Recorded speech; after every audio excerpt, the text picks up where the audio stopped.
I want to continue talking about daring to live. But before I begin, last week we talked a little bit about how you have to struggle.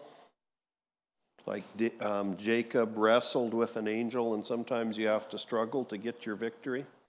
The focus is not the struggle, but God uses the struggle to change us, right? The focus in all of these things always is Jesus Christ and the provision that he has for us. Okay, we want to move on this morning, and we want to talk about handling controversial issues.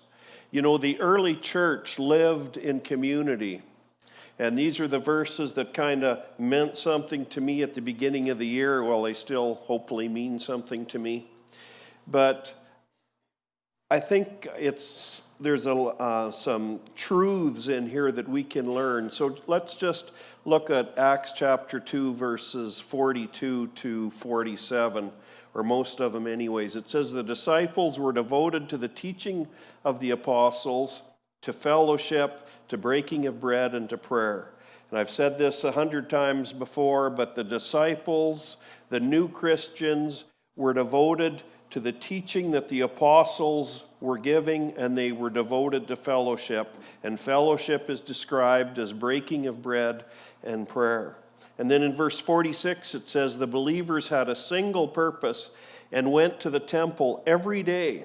They were joyful and humble as they ate at each other's homes, and they shared their food. At the same time they praised God and had the goodwill of all of the people.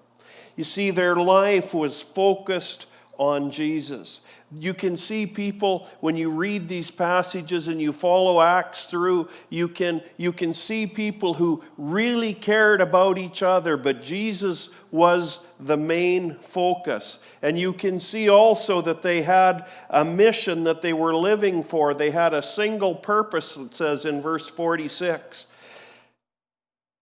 And they, like I said, they lived in community. How many of you know to live in community isn't easy?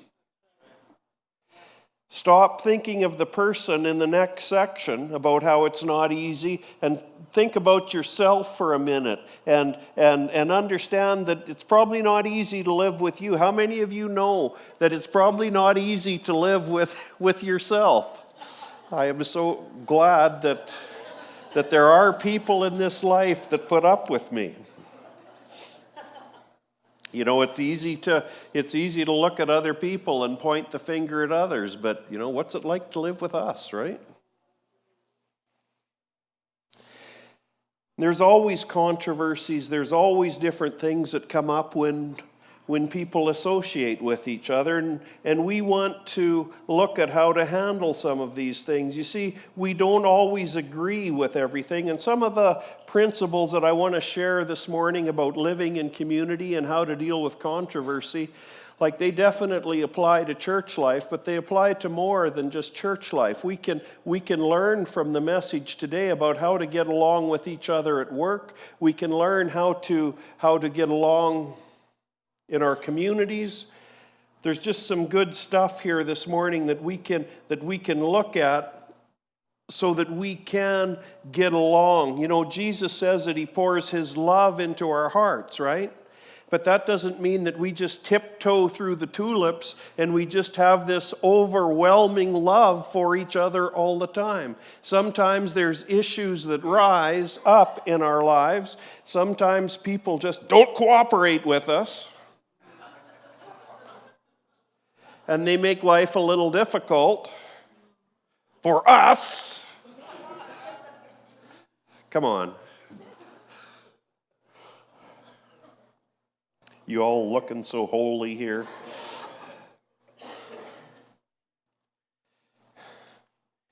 But we want to look at some ways that we can deal with controversial issues when they come.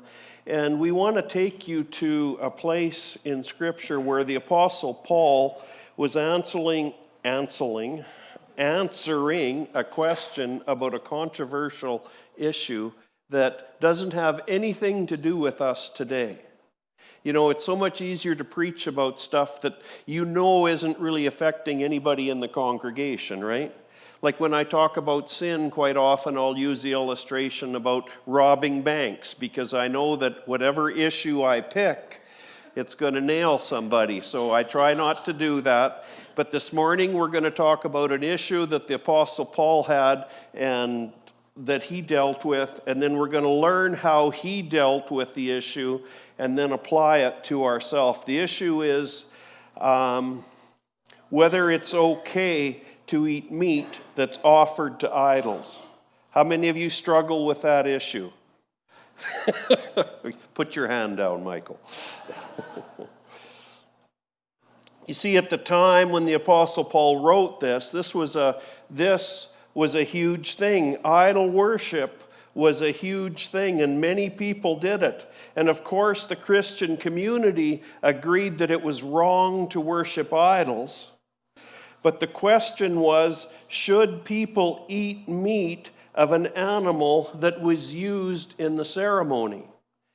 You see, to understand what was going on a little bit, there was only a small part of the animal that was used in the sacrifice. I mean, the animal gave its life, but then there was only a small part of the animal's carcass that was used in the sacrifice. And then the priests, and I'm not talking about Jewish priests or Christian priests, I'm talking about the priests that look after the idol. What they could do then is they could eat the meat from the sacrifice. They could eat a portion of the meat, but then a large portion of the carcass came back to the person who was giving, who was offering the sacrifice, and that person could eat the meat themselves, or they could sell it on the marketplace. It was their meat. They could do whatever they wanted with the meat. And so a lot of this type of meat was sold in the marketplace, and the real issue that the Christians were facing, the early church was facing at the time, was, is it okay to eat the meat that was really sacrificed to an idol? I mean, you'd go to Safeway, you'd buy some meat, you'd bring it home and you'd cook it, but a lot of it had been sacrificed to idols. Is this okay? If you follow the Jewish culture through, you'll see that in the law in the Old Testament, it was absolutely forbidden to eat any part of an animal that had been sacrificed to an idol. Are you still with me, or are you bored to tears yet? We're going to make this practical in just a moment. If you were a new Christian with a Jewish heritage, you would say, this thing is absolutely forbidden. If you were a new Christian that didn't have a Jewish heritage, you would think, I've eaten this meat all my life. I'm just cooking up the steaks on the barbecue. It's not a big deal. Why are you telling me I'm not supposed to be doing this? And so there was a lot of discussion that went back and forth as to whether this issue was something that was worthwhile even discussing or not. And so the Apostle Paul, in writing about the issue, he says two things. He says, number one, idols are nothing. If you look in the Old Testament, you'll see God is talking to the people, and he says, why do you take a tree, and from one part of the tree, you carve this image, and you worship this image that you've carved, and then you take the rest of the tree and you burn it in your fireplace? Like, duh, this just doesn't make any sense. So the Apostle Paul says that idols are nothing, but then he goes on to say, the second point is, the sacrifices to idols are really made to demons. So in 1 Corinthians 10:20, he says, I'm saying that these sacrifices are offered to demons, not to God, and I don't want you to participate with demons. Of course, we don't want to participate with that, right? I'm trying to show you that the controversy was real, and I'm trying to show you at the same time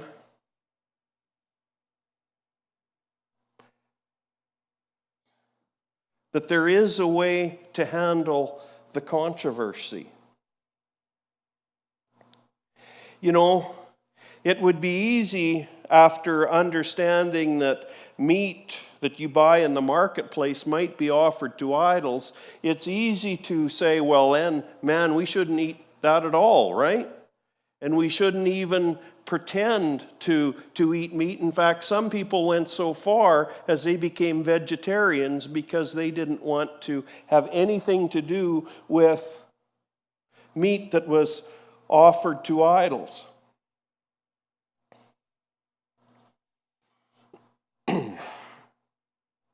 And yet the Apostle Paul also says one man's faith allows him to eat everything. Anyways, this is the controversy that was going on at the time. The Apostle Paul, he talks about the issue a little bit, and to be honest, he was more concerned with how the issue was dealt with than he was with the issue itself. And I think this is something for us really to be aware of. Quite often in life, what is more important than how the issue, or than the issue, what is more important than the issue is how the issue is dealt with.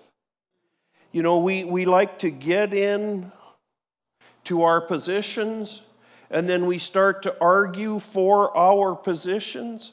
But the fact of the matter is, how you deal with the controversy probably is more important than who actually is right about the issue. You ever think about that?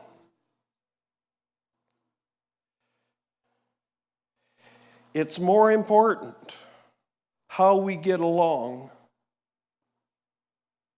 than to get the issue exactly right. You know, the first thing that we can learn from this issue is, number one, is knowledge of the issue by itself isn't enough. The Apostle Paul talks about it in 1 Corinthians 8. He says, now about food sacrificed to idols, we know that we all possess knowledge. Knowledge puffs up, but love builds up. The man who thinks he knows something does not yet know as he ought to know. But the man who loves God is known by God. The Apostle Paul here says,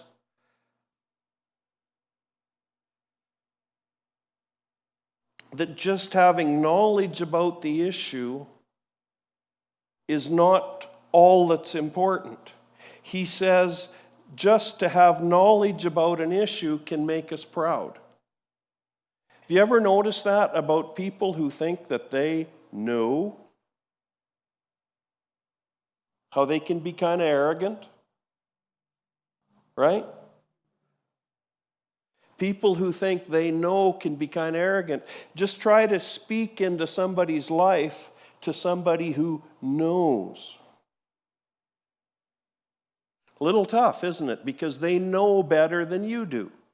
Or at least they think they know better than you. You know, I used to, years and years and years ago, that's sarcasm, by the way. But I used to, you know, if somebody would tell me something and I thought that I knew, you know, they're telling me how to do something, right? I would say, I know. You know, this is what you're supposed to do. I know. And then when other people started to do that back to me, I realized how irritating that is. And so I learned to just shut up, and if somebody wants to tell me something, it's far better to just shut up and listen than to try to cut them off and say, I know how to do this. Anyway, the moral of the story is knowledge about an issue isn't all that's important. Right? Knowledge isn't all that's important. The person who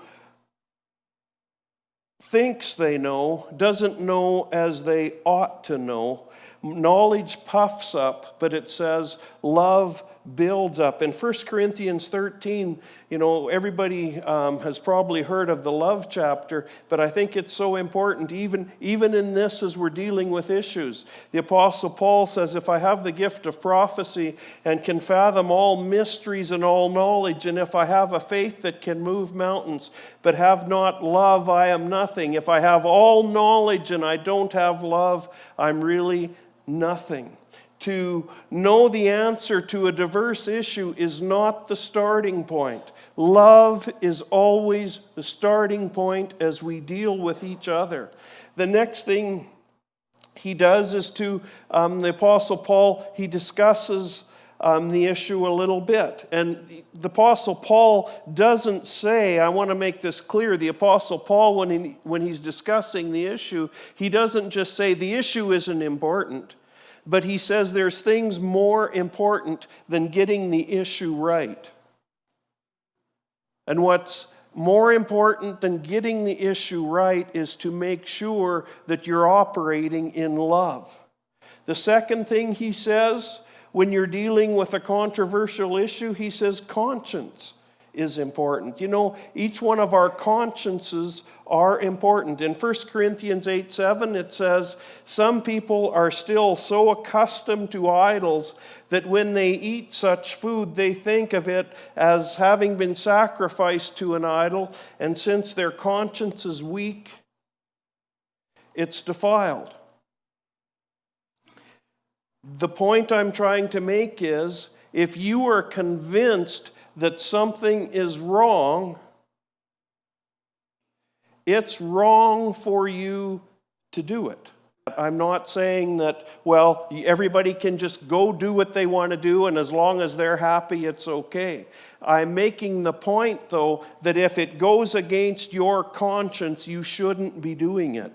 And I'm also making the point that we should not be trying to convince other people to go against their consciences.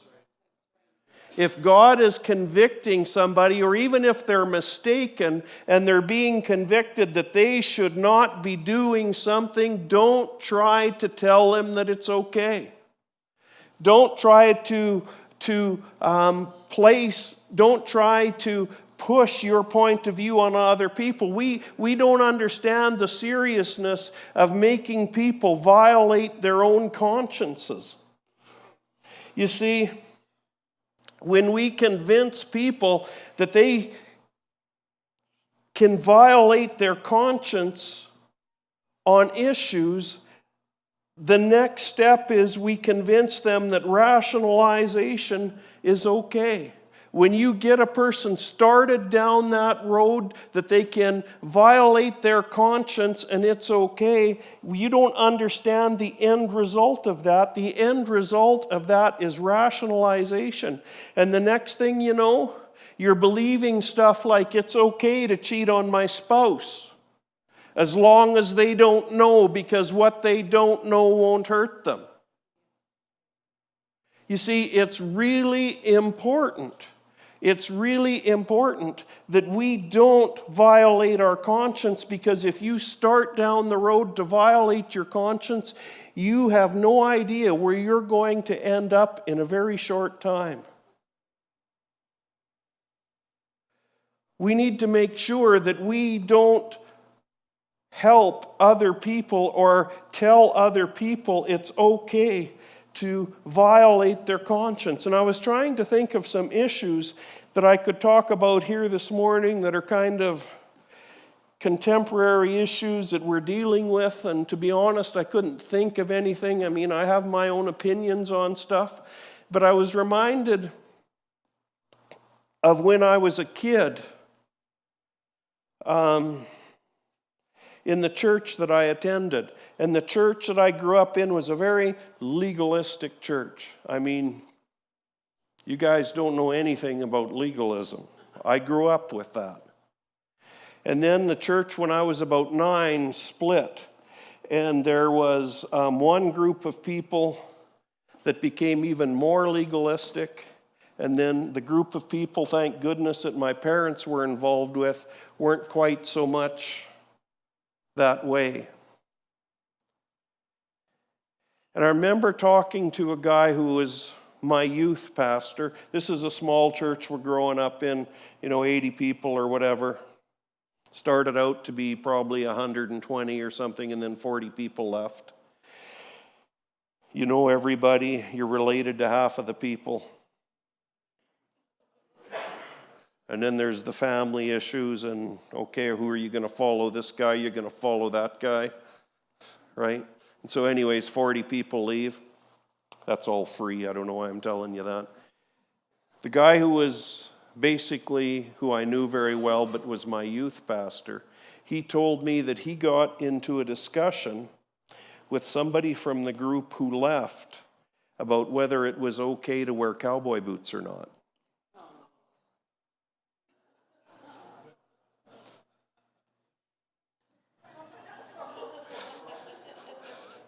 See,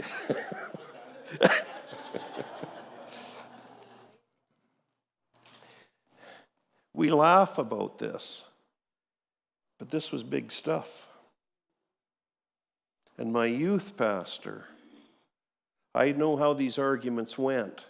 And my youth pastor and this other guy, I imagine that the argument got pretty hot, whether you could do it or whether you shouldn't do it. My youth pastor, remember, has a position that it's okay to wear cowboy boots. After the heated discussion is over, my youth pastor said that he felt the Lord spoke to him and said, "Who are you trying to send to hell?" See, the point I'm trying to make is, don't tell other people to violate their consciences.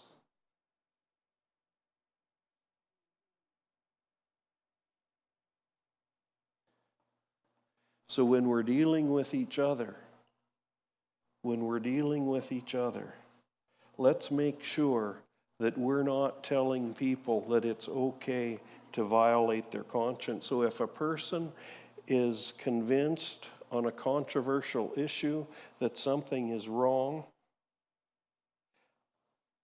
don't try to convince them that it's not.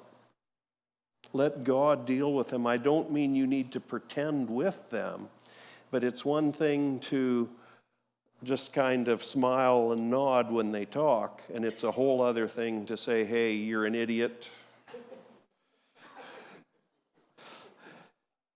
Or probably not to say you're an idiot, but to say, "Well, that's just ridiculous," We need to make sure that we don't start down that slippery slope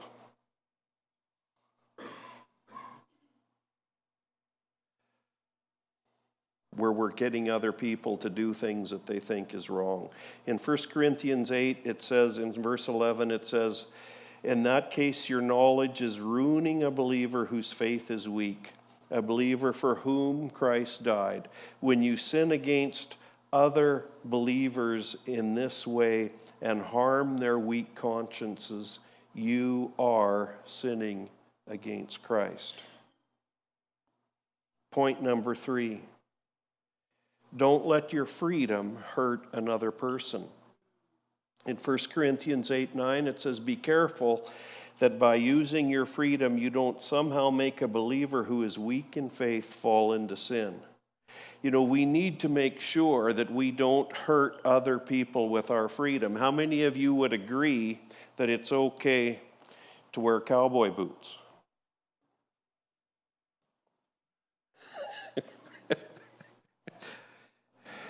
For Rick this morning, I don't want anybody to try to convince him that it's...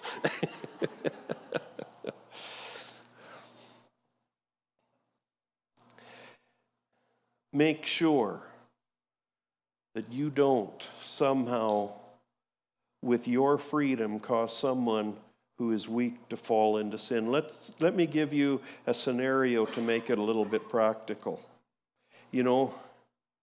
You visit with somebody who has an addiction. Say you visit with somebody who's an alcoholic. Don't have wine with your meal.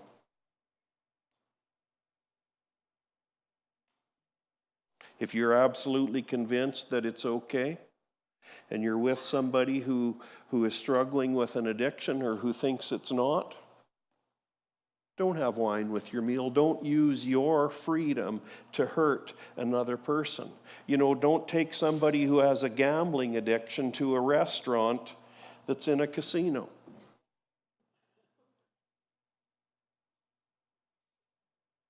You see, you may think that it's absolutely okay to eat in this restaurant and you can have absolute peace in your heart, but the moral of the story is it's not about you. It's not about you, it's about the other person. The issue is not whether you think it's okay. The issue is not whether you have freedom to do something or not. The issue is, does it hurt the other person? Jesus said in Matthew 18:6, he says, "But if anyone causes one of these little ones who believes in me to sin, it would be better for him to have a large millstone hung around his neck and to be drowned in the depths of the sea."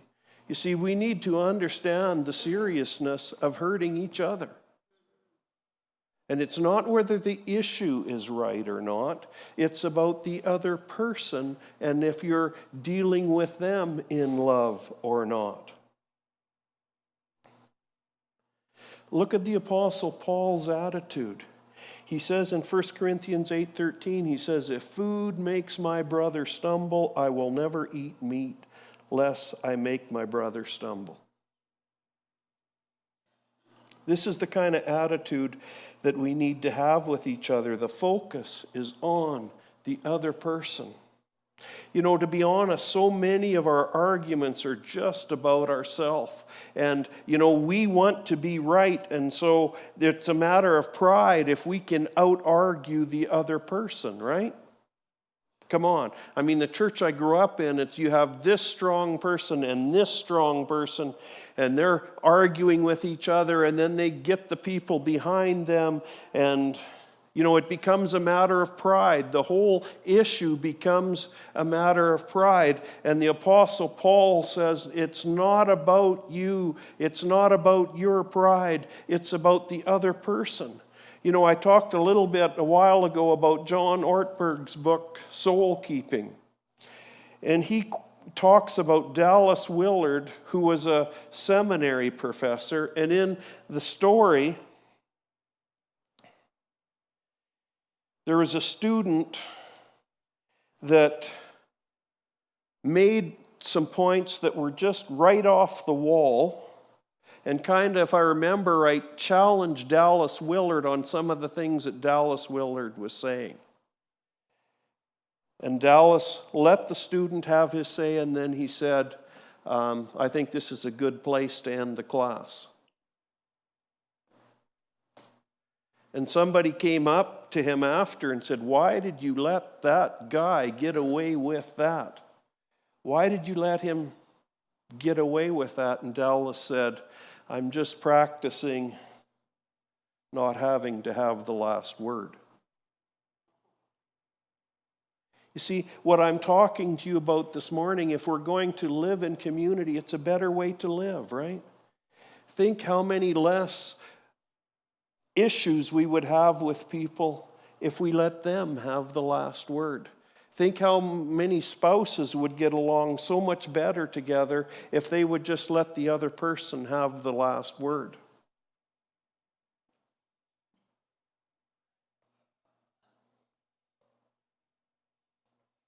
Let's move on. My fourth point is accept each other. Romans 14, verse 2 says, one man's faith allows him to eat everything, but another man whose faith is weak eats only vegetables. A man who eats everything must not look down on the man who does not. The man who does not eat everything must not condemn the one who does, for God has accepted him. Who are you? This is my point. Who are you to judge someone else's servant? To his own master he stands or falls, and he will stand, for the Lord is able to make him stand. You know, let God work in other people's lives, and God himself will make people stand. I mean, God does it for us, right? God does it for you. God does it for me. So we don't have to get into some of these issues. And my fifth point, my last point, is imitate Christ. In 1 Corinthians 10, the Apostle Paul says, I too try to please everyone in everything I do.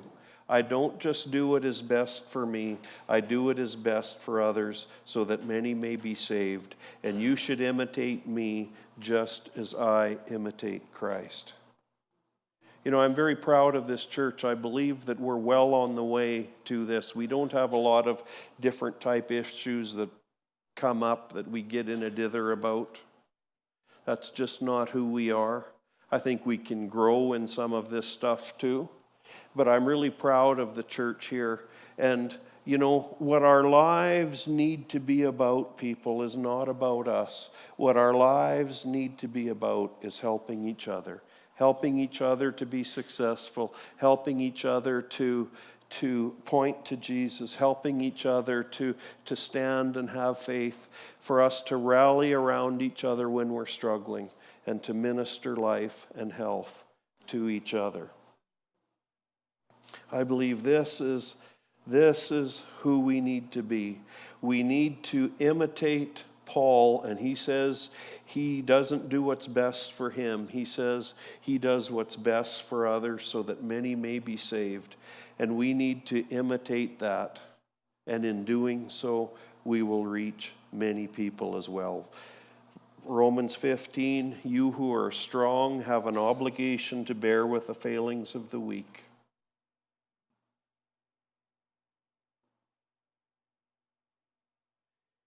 We who are strong have an obligation to bear with the failings of the weak and not to please ourselves.